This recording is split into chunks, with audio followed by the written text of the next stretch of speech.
The number of people who've died from coronavirus in Italy has now overtaken the figure in China. In the past 24 hours, the Italy death toll has jumped by more than 400 deaths, taking it to just over 3,400.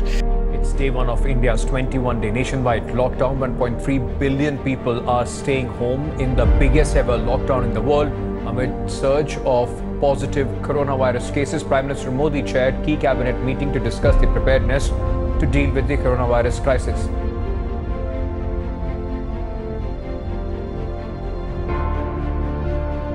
एक virus हजारों अफसाने, बंधक बनी दुनिया में सूचनाओं की tsunami है।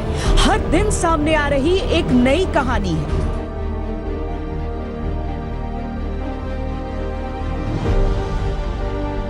More than 100,000 people are infected right across the continent. We can't contain the situation in Lombardy. There's a high level of contagion, and we're not even counting the dead anymore. And that's the number of cases, 17,000 people across the country infected.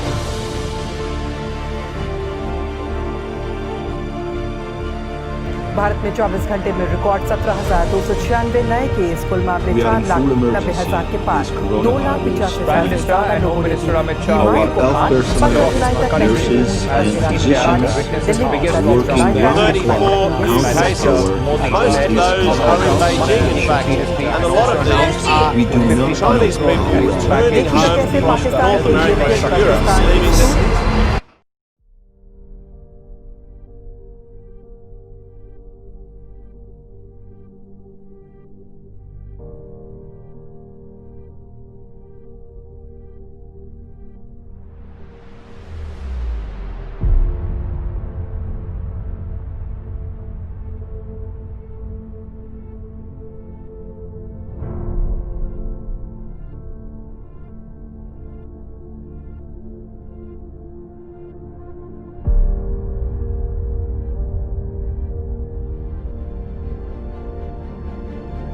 हम सब मिलाकर भी आज कुछ नहीं कर पाते। ये संदेश है हमारा एक सृजनहार, हमारा सृष्टिकर्ता परमेश्वर, उसके बिना ये परिस्थितियों में हम कुछ नहीं है।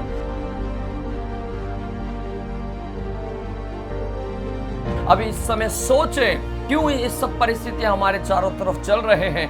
सब लोग अपना दिमाग, बुद्धि, ज्ञान सब कुछ लगाने के बावजूद भी उन्हें कोई समाधान नहीं मिल रहा है, क्योंकि इन सब के पीछे परमेश्वर लोगों को अपने पास लाना चाहता है। परमेश्वर चाहते हैं इस परिस्थितियों में लोग परमेश्वर की ओर ताकें, लोग परमेश्वर की ओर देखें और परमेश्वर को जानने की कोशिश करें। किसने आपको बनाया, क्यों आपको बनाया और क्यों इस धरती पर भेजा? क्या काम करने के लिए, क्या बिजनेस करने के लिए, क्या परिवार में व्यस्त रहने के लिए? आप सबको परमेश्वर ने एक महान योजना के लिए सृजा और इस धरती के ऊपर भेजा है।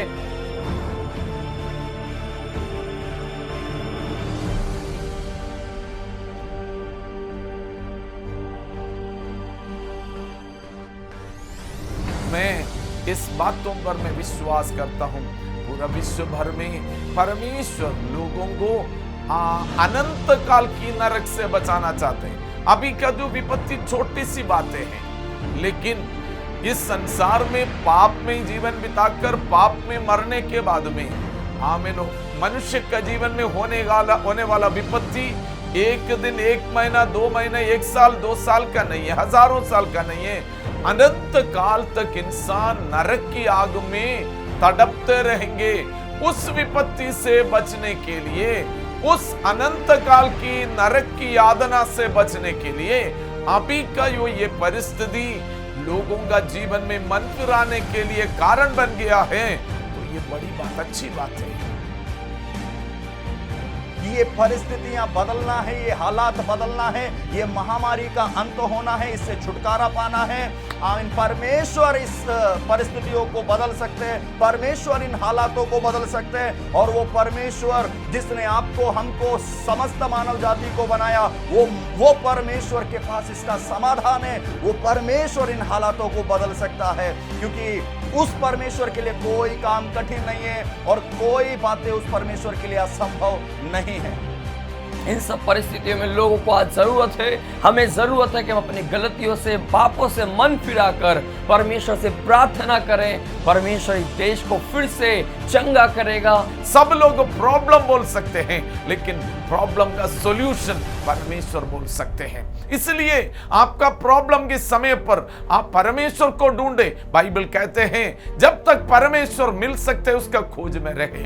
आमीन। जब उस करीब में आते हैं, पास में आते हैं, उसको पुकारें। अब पुकारने का समय, प्रभु मुझे आपकी जरूरत है। आपका जीवन में प्रभु अद्भुत करने पर, इसलिए हम इस कठिनाइयों में हम आराम से नहीं बैठने की जगह, हम प्रॉब्लम के समय पर प्रॉब्लम प्रॉब्लम प्रॉब्लम बोलकर बैठने की जगह हमने परमेश्वर से पुकारना, प्रार्थना करना, जगह जगहों में जाकर देश के लिए बिचवाई करना और प्रार्थना करना शुरू किया है, ताकि हमें विश्वास है ये परिस्थितियों को बदलने के लिए मनुष्य की ताकत काफी नहीं है। परमेश्वर की आमीन ताकत तो सर्वशक्तिमान परमेश्वर की जरूरत है। इसलिए प्रभु से पुकारा, प्रभु मेरा देश के ऊपर दया कर, मेरे लोगों के ऊपर दया कर, मेरा राष्ट्र के ऊपर दया कर। हमने प्रार्थना किया।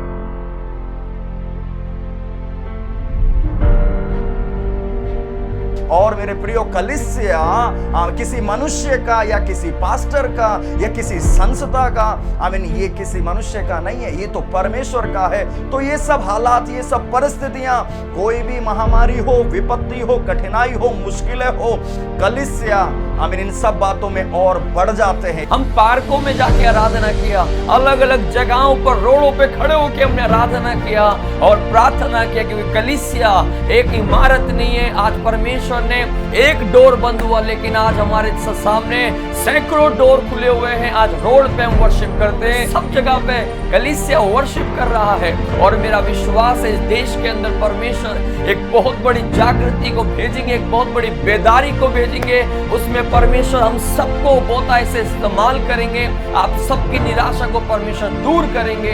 इसलिए हियाव बांधे दृढ़ हो जाएं और परमेश्वर की महिमा को हम देखें। इसलिए यीशु मसीह हम सबका पूरा मानव की पापों का मुक्ति के लिए क्रूस पर बलिदान हुआ, क्रूस पर मरा और तीसरे दिन मुर्दों में से जी उठा।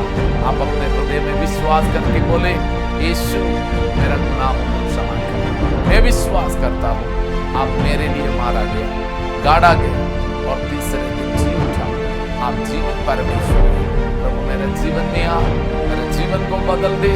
मैं भी सच्चाई पर, धार्मिकता पर, पवित्रता पर एक अनंत जीवन के लिए आशीष का जीवन बिताना चाहता हूँ। पवित्र आत्मा मेरा मदद करे। तुरंत परमेश्वर आपका जीवन में अद्भुत कार्य करेगा।